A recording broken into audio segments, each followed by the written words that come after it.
दिल्ली चुनाव में आम आदमी पार्टी की हार और बीजेपी के प्रचंड जीत के बाद एक सवाल सबके मन में था कि आखिरकार दिल्ली का मुख्यमंत्री कौन बनेगा। ये सवाल सभी लोगों के मन में था कि दिल्ली का मुख्यमंत्री अब कौन बनेगा, क्योंकि बीजेपी को प्रचंड बहुमत मिला है। तो इस दौर में 5 नामें थीं जो चर्चाओं में पहले से थीं और उन सब में प्रमुखता से एक नाम सामने आ रहा था, वो था प्रवेश वर्मा का। क्योंकि प्रवेश वर्मा ने दिल्ली के मुख्यमंत्री रहे अरविंद केजरीवाल को तकरीबन 4000 वोटों से हराया था। ये कोई आसान जीत नहीं था। जिस तरह से प्रवेश लाल वर्मा ने अरविंद केजरीवाल को हरा करके ये सीट जीता, क्योंकि अरविंद केजरीवाल कहा ये करते थे कि मुझे हराने के लिए मोदी जी को अगला जन्म लेना पड़ेगा। वो बड़े दावे के साथ कहा करते थे कि मुझे हराने के लिए मोदी जी को अगला जन्म लेना पड़ेगा, लेकिन प्रवेश वर्मा ने उन्हें इसी जन्म में हरा दिया। तो प्रवेश वर्मा का जो दावेदारी था वो मजबूती के साथ सामने निकल के आ रहा था कि दिल्ली का मुख्यमंत्री प्रवेश वर्मा ही बन सकते हैं।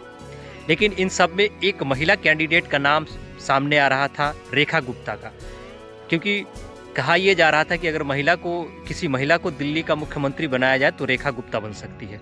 उन 5 नामों में से रेखा गुप्ता का भी नाम आ रहा था और हुआ यही हुआ कि दिल्ली की मुख्यमंत्री के रूप में रेखा गुप्ता को शपथ दिलाई गई है, उसी रामलीला मैदान में जिस रामलीला मैदान में अरविंद केजरीवाल को शपथ दिलाई गई थी।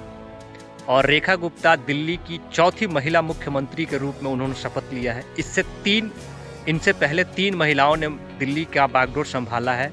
सबसे पहले सुषमा स्वराज 1998 में बीजेपी की ओर से दिल्ली की मुख्यमंत्री बनी थी 52 दिनों के लिए। उसके बाद शीला दीक्षित दिल्ली की मुख्यमंत्री बनी कांग्रेस के तरफ से, और वो 1998 से लेकर 2013 तक यानी 15 सालों तक लगातार दिल्ली की बागडोर उन्होंने संभाला। और उस दौरान शीला दीक्षित ने कई विकास के काम किए। मेट्रो जो दिल्ली में आया था उन्हीं के कार्यकाल के दौरान आया था।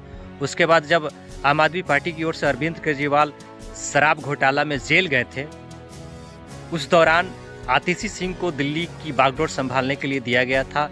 2024 और 25 के बीच तकरीबन 3-4 महीनों तक उन्होंने दिल्ली का बागडोर संभाला और अब रेखा गुप्ता को दिया गया है दिल्ली का बागडोर संभालने के लिए। यानी दिल्ली में 4थी बार महिला मुख्यमंत्री बनाई गई हैं रेखा गुप्ता।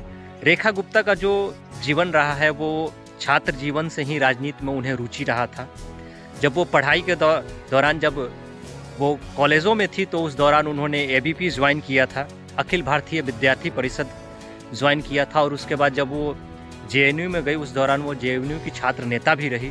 यानी वो शुरू से ही उनका जो रुचि था वो राजनीति में था। और उसके बाद जब वो वहाँ दिल्ली में रहने लगी तो वहाँ से वो पार्षद की चुनाव उन्होंने जीता।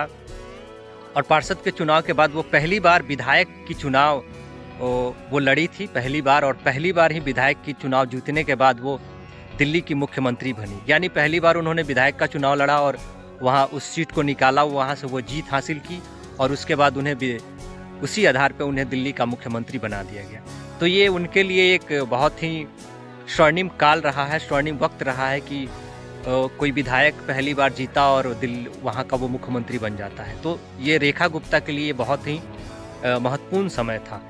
और बीजेपी ने जिस तरह से रेखा गुप्ता पे भरोसा जताया है, ये रेखा गुप्ता को भी अपने को साबित करना होगा, क्योंकि दिल्ली की मुख्यमंत्री के रूप में एक महिला को बैठाया गया है। तो रेखा गुप्ता के लिए ये बहुत बड़ा एक तरह से चुनौती है कि जिस तरह से अरविंद केजरीवाल दिल्ली में काम किया करते थे और केजरीवाल का जो विकास मॉडल था, दिल्ली का जो विकास मॉडल था, वो काफ़ी चर्चाओं में रहा था देश भर में और विदेशों तक। उनका जो विकास था, चाहे वो बिजली, पानी, स्वास्थ्य, शिक्षा जैसे तमाम चीज़ों पे जो आम आदमी पार्टी थी वो बहुत मजबूती के साथ काम करती थी। हालांकि आम आदमी पार्टी को कई जगह से वो जैसे शराब घोटाला रहा हो या फिर जमुना सफाई, इन चीज़ों में सफलता हासिल नहीं मिला और इसे लेकर के दिल्ली के जो लोग थे वो काफ़ी नाराज़ थे। और शायद यही कारण रहा था कि आम आदमी पार्टी को प्रचंड पूर्ण बहुमत नहीं मिल पाया और बीजेपी की सरकार बनी।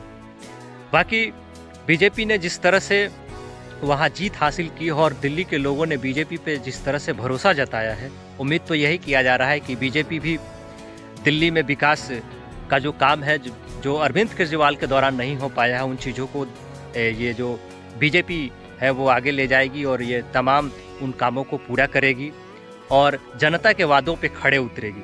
बाकी दिल्ली में रेखा गुप्ता जो सीएम बनी है, उन्हें लेकर के आपकी क्या प्रतिक्रिया है? आप रेखा गुप्ता को किस तरह से देखते हैं दिल्ली के सीएम के रूप में? आप अपनी प्रतिक्रिया हमें कमेंट बॉक्स के लिए दे सकते हैं।